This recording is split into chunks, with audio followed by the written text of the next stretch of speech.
ವಿಶೇಷವಾದಂಥ ಕಾರ್ಯಕ್ರಮ ಇದು. Thank you Karnataka. ನಾನು ಎಂ ಬಿ ಪಾಟೀಲ್. ಇಲ್ಲಿ ಒಬ್ಬರು ವೇಟ್ ಲಿಫ್ಟಿಂಗ್ನಲ್ಲಿ ದೊಡ್ಡ ಸಾಧನೆಯನ್ನು ಮಾಡುವ ಕನಸನ್ನು ಹೊತ್ತಿರ್ತಾರೆ. ಅವ್ರ ಹೆಸರು ವಲಿ ಪಾಷಾ ಅಂತ. ಈ ಹಿಂದೆ TV1 ನ್ಯೂಸ್ನಲ್ಲಿ ನೀವು ಅವ್ರು ನೋಡಿರ್ತೀರಿ. ಅವರು ಇವತ್ತು ಒಂದು ಸಾಧನೆಯ ಗರಿಯನ್ನು ತಲುಪಿದ್ದಾರೆ. ಅದಕ್ಕೆ ಕಾರಣೀಕರ್ತರಾದಂಥವರು ಕೆಲವರು ನಮ್ಮ ಜೊತೆಗಿದ್ದಾರೆ. ಮತ್ತು ನೀವು ಕೂಡ ನಿಮ್ಮಲ್ಲಿ ಕೆಲವರು ಕಾರಣೀಕರ್ತರಾಗಿದ್ದೀರಿ. ನಿಮಗೂ ಕೂಡ ನಾವು ಪ್ರೀತಿಯಿಂದ ವಂದನೆಯಿಂದ ಹೇಳ್ತಾ ಈ ಗೆಸ್ಟ್ಸು ಎಲ್ಲ ಅತಿಥಿಗಳನ್ನು ಮತ್ತು ವಲಿ ಪಾಷಾ ಅವ್ರನ್ನ ಈ ಕಾರ್ಯಕ್ರಮಕ್ಕೆ ಸ್ವಾಗತ ಮಾಡ್ಕೊಳ್ತೇನೆ. ವಲಿ ಪಾಷಾ ಅವರೇ, ಕಾರ್ಯಕ್ರಮಕ್ಕೆ ಸ್ವಾಗತ. ನಮಸ್ತೆ sir. Right. MD Vijay Kumar ಅಂತಕ್ಕಂಥವ್ರು, ಇವರು ಸ್ಟೇಟ್ ಇಂಟೆಲಿಜೆನ್ಸಿ ASI ಬಳ್ಳಾರಿ. ಇವ್ರನ್ನೂ ಕೂಡ ಕಾರ್ಯಕ್ರಮಕ್ಕೆ ಸ್ವಾಗತ ಮಾಡ್ತಾರೆ. ಸರ್ ನಮಸ್ತೆ, ಕಾರ್ಯಕ್ರಮಕ್ಕೆ ಸ್ವಾಗತ. ತಮಗೆ ನಮಸ್ಕಾರ. ನಮಸ್ಕಾರ. ಹಾಗೆ ಡಾಕ್ಟರ್ ಮಲ್ಲಿಕಾರ್ಜುನ್ ಅಂತಕ್ಕಂಥವ್ರು, ಇವರು ಕೂಡ MD ಆಫ್ VK ಫೀಡ್ಸ್ ಅಂತಕ್ಕಂಥವ್ರು, ಇವರು ಕೂಡ ನಮ್ಮ ಜೊತೆಗಿದ್ದಾರೆ. ಅವ್ರಿಗೆ ಸಹಾಯಕವಾಗಿ ಅವ್ರನ್ನ ಪ್ರೋತ್ಸಾಹ ಮಾಡಿದಂಥವ್ರು, ಅವ್ರನ್ನೂ ಕೂಡ ಕಾರ್ಯಕ್ರಮಕ್ಕೆ ಸ್ವಾಗತ ಮಾಡ್ತಾರೆ. ನಮಸ್ಕಾರ ಸರ್, ಕಾರ್ಯಕ್ರಮಕ್ಕೆ ಸ್ವಾಗತ. ರೈಟ್. ವಲಿ ಪಾಷಾ ಅವರೇ, ಏನು ಹೇಳ್ತೀರಿ? ಫಸ್ಟ್ ಕಾಮೆಂಟ್ ಎಲ್ಲದಕ್ಕಿಂತ ಹೆಚ್ಚಾಗಿ ನಾನು ಇಡೀ ಕರ್ನಾಟಕ ಜನತೆಗೆ ನಾನು ಥ್ಯಾಂಕ್ಸ್ ಹೇಳಕ್ ಇಷ್ಟಪಡ್ತೀನಿ. ಸುಮಾರು ಜನ ತೋರಿಸಿ ನಿಮ್ಮ ಮೆಡಲ್ ಕರ್ನಾಟಕ ಹಾಕಿದ್ದಾರೆ. ಎಲ್ಲರ ಒಂದು ಪ್ರೋತ್ಸಾಹದಿಂದ, ಆಮೇಲೆ ನಮ್ಮ ವಿಜಯ್ ಕುಮಾರ್ ಸಾರು, ಮಲ್ಲಿಕಾರ್ಜುನ್ ಸಾರು, ನಮ್ಮ ಗುರುಗಳು, ನಮ್ಮ ತಂದೆ ತಾಯಿ ಇರ್ಬೋದು, ಆಮೇಲೆ ನಮ್ಮ ಹೊಸಪೇಟೆ ಜನತೆ ಆಗಿರ್ಬೋದು, ನಮ್ಮ ಹೊಸಮಲ್ಪನ ಗುಡಿಯ ಗ್ರಾಮದವರು, ಆಮೇಲೆ ಮರಮನಹಳ್ಳಿ ಅವರು, ಇಡೀ ಟೋಟಲ್ ಕರ್ನಾಟಕ ಜನತೆ ಪ್ರೋತ್ಸಾಹದಿಂದ ಇವತ್ತು ಒಂದು ಬ್ರಾಂಚ್ ಮೆಡಲ್ ನಾನು ತಗೊಂಡ್ಬಂದಿದ್ದೀನಿ. ನನಗೆ ತುಂಬಾ ಖುಷಿ ಆಗ್ತಿದೆ. ಯಾಕಂದ್ರೆ ಕಷ್ಟ ಪಡೋಕೆ ನಾನು ಸಿದ್ಧವಾಗಿದ್ದೆ, ಆದ್ರೆ ನನಗೆ ಪ್ರೋತ್ಸಾಹ ಕೊಡೋಕ್ಕೂ ಪ್ರೋತ್ಸಾಹ ಇತ್ತು. ಹಂಗಾಗಿ ಇವತ್ತು ನಾನು ಎಷ್ಟೇ ಶ್ರಮ ಪಟ್ಟಿದ್ರು ಕೂಡ ನನಗಿಷ್ಟು ಪ್ರೋತ್ಸಾಹ ಸಿಗ್ಲಿದ್ರೆ ಇವತ್ತು ನಾನು ಇಲ್ಲಿ ಕುಂದ್ರೋಕೆ ಅರ್ಹನ ಆಗ್ತಿರ್ಲಿಲ್ಲ. ಎಲ್ವೇ ಕರ್ನಾಟಕದ ಜನತೆಯಿಂದ ಮತ್ತೆ ನಿಮ್ಮ ಹಾಗೆ ಸಾಧನೆಯ ಹಾದಿಯ ಕನಸುಗಳನ್ನು ಹೊತ್ತಂತ ಎಲ್ಲರ ಪರವಾಗಿ ನಮಗೆ ನಾವು ಅಭಿನಂದನೆಗಳನ್ನು ಸಲ್ಲಿಸ್ಬಿಡ್ತೇವೆ. ಮೊದಲಿಗೆ ಇವರು ಕರ್ನಾಟಕದಿಂದ ಈ ಬಾರಿ ದುಬೈನಲ್ಲಿ ಏಸಿಯನ್ ಪವರ್ ಲಿಫ್ಟಿಂಗ್ ಚಾಂಪಿಯನ್ಶಿಪ್ನಲ್ಲಿ ಕಂಚಿನ ಪದಕವನ್ನು ಗಳಿಸಿದ್ದಾರೆ. ಅವರಿಗೆ ನಿಮ್ಮೆಲ್ಲರ ಪರವಾಗಿ ನಾವು ಅಭಿನಂದನೆಗಳನ್ನು ಸಲ್ಲಿಸ್ಬಿಡ್ತೀವಿ.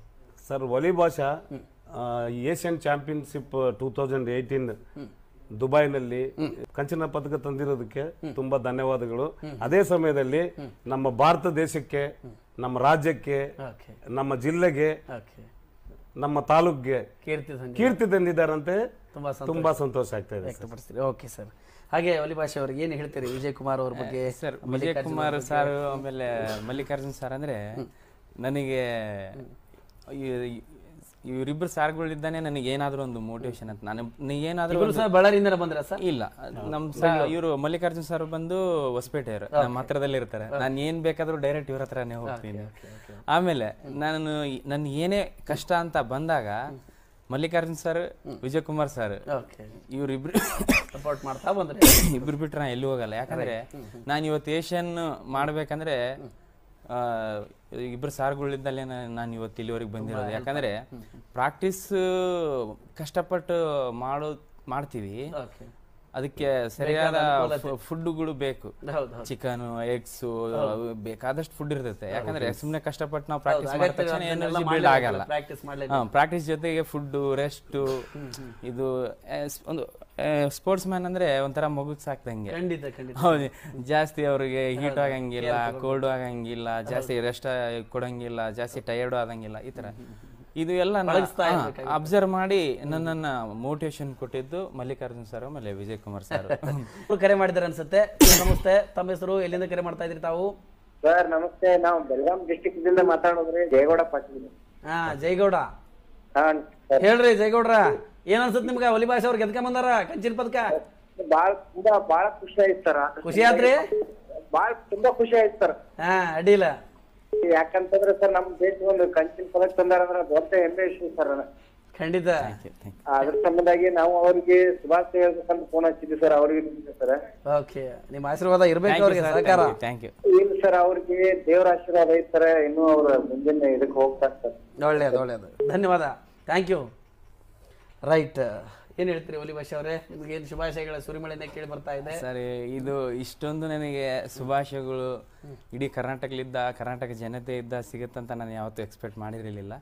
ನನ್ನ ಗೋಲ್ ಏನಿತ್ತಂದ್ರೆ ನಾನು ಒಂದು ಇಂಟರ್ನ್ಯಾಷನಲ್ ಮೆಡಲ್ ಮಾಡ್ಬೇಕನ್ನೋದು ನನಗೆ ತುಂಬಾ ಪಾರ್ಟಿಸಿಪೇಟ್ ಮಾಡೋದು. ಇಂಟರ್ನ್ಯಾಷನಲ್ ಪಾರ್ಟಿಸಿಪೇಟ್ ಮಾಡಬೇಕು, ಇಂಟರ್ನ್ಯಾಷನಲ್ ಮೆಡಲ್ ತಗೋಬೇಕು. ಇದೇನು ಭಾರತ ಫ್ಲಾಗ್ ಇಟ್ಕೊಂಡಿದ್ದೀನಲ್ಲ, ಇದು ನನ್ನೊಂದು ಕನಸು.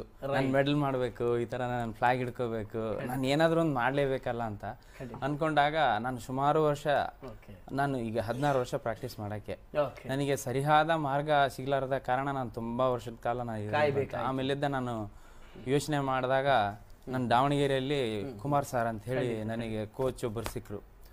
ಅವರು ನನಗೆ ಇಷ್ಟು ಪ್ರಾಕ್ಟೀಸ್ ಕೊಟ್ರೆ ಅಂದರೆ ಯಾವ ರೀತಿ ಮಾಡಬೇಕು, ಸ್ಟಾರ್ಟಿಂಗ್ ವೇಟ್ಲಿಂದ ಲಾಸ್ಟ್ ವೇಟ್ವರೆಗೆ ಯಾವ ರೀತಿ ಮಾಡಬೇಕು, ಫುಡ್ ಯಾವ ರೀತಿ ಡೆಡಿಕೇಶನ್ ಮಾಡಬೇಕು, ಯಾವ ರೀತಿ ರೆಸ್ಟ್ ಮಾಡಬೇಕು ಅಂತೇಳಿ ಪ್ರತಿಯೊಂದು ಇವತ್ತು ನಾನು ಒಂದು ಕಷ್ಟಪಟ್ಟು ಮಾಡ್ತೀನಿ ಅನ್ನೋದಕ್ಕಿಂತ ಹೆಚ್ಚಾಗಿ ಸರಿಯಾಗಿ ಮಾಡ್ತಿದ್ದೀನಿ ಅನ್ನೋದು ಬಹಳ ಇಂಪಾರ್ಟೆಂಟ್ ಆಗಿರುತ್ತೆ.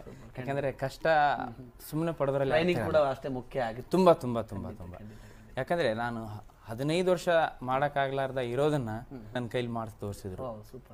ಅಂತ ಒಬ್ಬ ಗುರುನ ನಾನು ಪಡೆದಿರೋದಕ್ಕೆ ನಾನು ನಿಜವಾಗ್ಲೂ ನಾನು ಪುಣ್ಯ ಮಾಡಿದ್ದೀನಿ. ಅವ್ರು ಸುಮಾರು ಜನನ ಅಂತಾರಾಷ್ಟ್ರೀಯ ಮಟ್ಟಕ್ಕೆ ಕಳಿಸಿದಂಥವ್ರು ಕುಮಾರ್ ಸಾರು. ದಾವಣಗೆರೆಗೆ ಅಪ್ ಆ್ಯಂಡ್ ಡೌನ್ ಮಾಡಬೇಕಾಯ್ತು, ತುಂಬ ಕಷ್ಟ. ಯಾಕಂದರೆ ಬೆಳಗ್ಗೆ 5 ಗಂಟೆಗೆ ಎದ್ಬಿಟ್ಟು 6 ಗಂಟೆಗೆ ಬಸ್ ಸ್ಟ್ಯಾಂಡಲ್ಲಿ ಇರೋದು, ಅಲ್ಲಿದ್ದ ದಾವಣಗೆರೆಗೆ ಹೋಗೋದ್ರಲ್ಲಿ 2-3 ಗಂಟೆ ಆಗ್ತಿರೋದು, ಫುಲ್ಲು ಸ್ಟೇನ್ ಆಗಿಬಿಡೋದು ಬಾಡಿ ಎಲ್ಲ, ಮತ್ತೆ ಅಲ್ಲಿ ರೆಸ್ಟ್ ಮಾಡೋದು, ಮತ್ತೆ ಸಾಯಂಕಾಲ 6 ಗಂಟೆಲಿದ್ದ ನಾವು ಪ್ರಾಕ್ಟೀಸ್ ಸ್ಟಾರ್ಟ್ ಮಾಡಿದ್ರೆ 8-9 ಗಂಟೆ ಪ್ರಾಕ್ಟೀಸ್ ಕ್ಲೋಸ್ ಆಗ್ತಿತ್ತು. ಮತ್ತು ಅಲ್ಲಿದ್ದ ನಾನು ರಿಟರ್ನು ಊರಿಗೆ ಬರೋಕೆ 12 ಗಂಟೆ 1 ಗಂಟೆ ಆಗೋದು.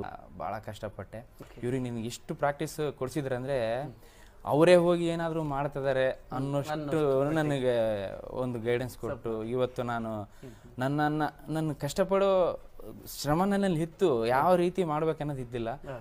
ಆ ಥರ ಗೈಡ್ ಮಾಡಿ ಇವತ್ತು ನಾನು ಅಂತಾರಾಷ್ಟ್ರೀಯ ಮೆಡಲ್ ತೊಗೊಂಡಿದ್ದೀನಿ ಅಂದರೆ ನಿಜವಾಗ್ಲೂ ಅದು ಅವ್ರದ್ದು ಶ್ರಮ ತುಂಬ ಇದೆ ಇದರಲ್ಲಿ. ನಾನು ಅವ್ರಿಗೂ ಧನ್ಯವಾದ ಹೇಳಕ್ಕೆ ಖಂಡಿತ. ಮತ್ತೊಮ್ಮೆ ಕಂಗ್ರಾಟ್ಸ್ ಹೇಳ್ತಾ ನಿಮಗೆ ಸಾಕಷ್ಟು ಅಭಿನಂದನೆಗಳು ರಾಷ್ಟ್ರದ ಜನತೆಯ ಕಡೆಯಿಂದ. ತಮಗೂ ಕೂಡ ಧನ್ಯವಾದಗಳು ಕಾರ್ಯಕ್ರಮದಲ್ಲಿ ಪಾಲ್ಗೊಂಡು ಅವರಿಗೆ ಸಹಕಾರ ಮಾಡೋದಕ್ಕೆ. ಎನ್ನುವೆ ಕಾರ್ಯಕ್ರಮವನ್ನು ಮುಗಿಸೋಣ ಸರ್. ಹಾಗಾದರೆ ಧನ್ಯವಾದಗಳು ತಮಗೆಲ್ಲರಿಗೂ ಕೂಡ.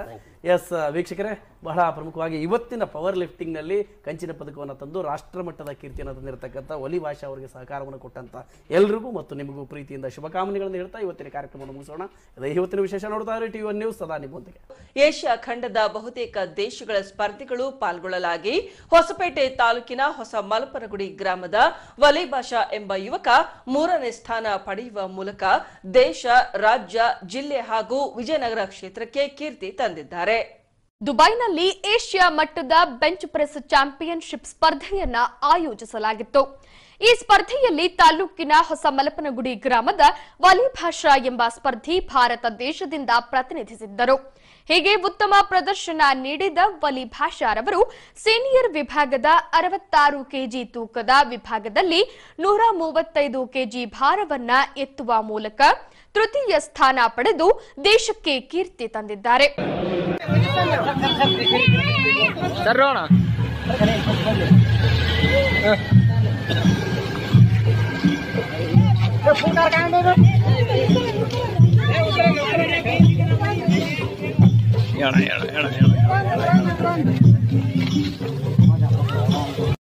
ಹೀಗೆ ಹೊಸ ಮಲಪನಗುಡಿ ಗ್ರಾಮಕ್ಕೆ ಆಗಮಿಸಿದ ವಲಿ ಭಾಷಾರವರನ್ನ ಗ್ರಾಮಸ್ಥರು ಹಾರ ಹಾಕಿ ಡೊಳ್ಳು ವಾದ್ಯಗೋಷ್ಠಿಗಳೊಂದಿಗೆ ಮೆರವಣಿಗೆ ನಡೆಸಿದ್ರು.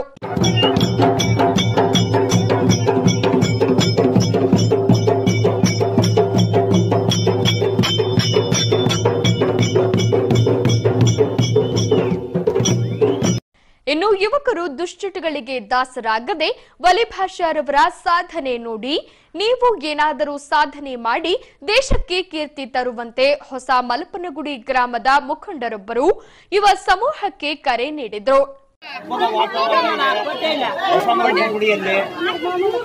ವಿಜಯನಗರ ಕ್ಷೇತ್ರದ ಒಂದು ಹೆಸರನ್ನು ಇಡೀ ನಮ್ಮ ಭಾರತ ದೇಶ ಪ್ರಪಂಚದಾದ್ಯಂತ ಒಂದು ಹೆಸರು ಮಾಡಿ ಇವತ್ತು ನಮ್ಮೂರಿಗೆ ವಲಿ ಭಾಷಾ ಅವರು ಬಂದಿದ್ದಾರೆ. ಇದರ ಬಗ್ಗೆ ಅವರಿಗೆ ಮಾಹಿತಿ ಇಲ್ಲ, ಏನು ಯಾಕ ಇದೆಲ್ಲ ಮಾಡ್ತಾರೆ ಅಂತ ತಿಳ್ಕೊಂಡಿರ್ಬೋದು. ಏಷ್ಯಾ ಖಂಡದಲ್ಲಿ ಸುಮಾರು 28 ದೇಶಗಳು ಮೊನ್ನೆ 18ರಿಂದ 24ನೇ ತಾರೀಕಿನವರೆಗೆ ದುಬೈನಲ್ಲಿ ಒಂದು ಕಾರ್ಯಕ್ರಮ ವೇಟ್ ಲಿಫ್ಟಿಂಗ್ ಸ್ಪರ್ಧೆ ಏರ್ಪಾಡು ಮಾಡಿದ್ರು. ಅಲ್ಲಿ ನಮ್ಮ ವಲಿ ಭಾಷಾ ಅವರು 66 ಕೆಜಿ ವಿಭಾಗದಲ್ಲಿ 3ನೇ ಸ್ಥಾನ ತಗೊಂಡು ವಿಜಯನಗರ ಕ್ಷೇತ್ರ, ಹೊಸ ಮಲಪನಗುಡಿ, ಹೊಸಪೇಟೆ, ಬಳ್ಳಾರಿ ಜಿಲ್ಲೆ, ಅದೇ ರೀತಿ ಕರ್ನಾಟಕ, ಭಾರತ ದೇಶದಲ್ಲಿ ವಿಜಯ ಪತಾಕಿಯನ್ನು ಹಾರಿಸಿದ್ದಾರೆ.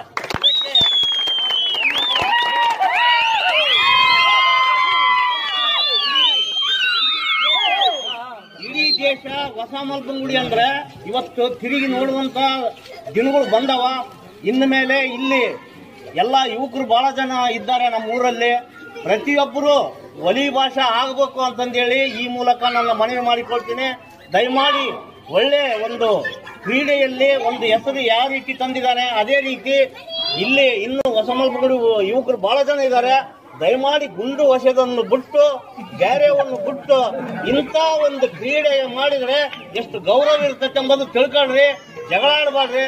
ಎಲ್ಲರೂ ನಾವೆಲ್ಲ ಅಣ್ಣ ತಮ್ಮಂದ್ರು. ದಯಮಾಡಿ ಹೇಳಿ ನನ್ನ 2 ಮಾತು ಮುಗಿಸ್ತೀನಿ. ಜೈ ಹಿಂದ್.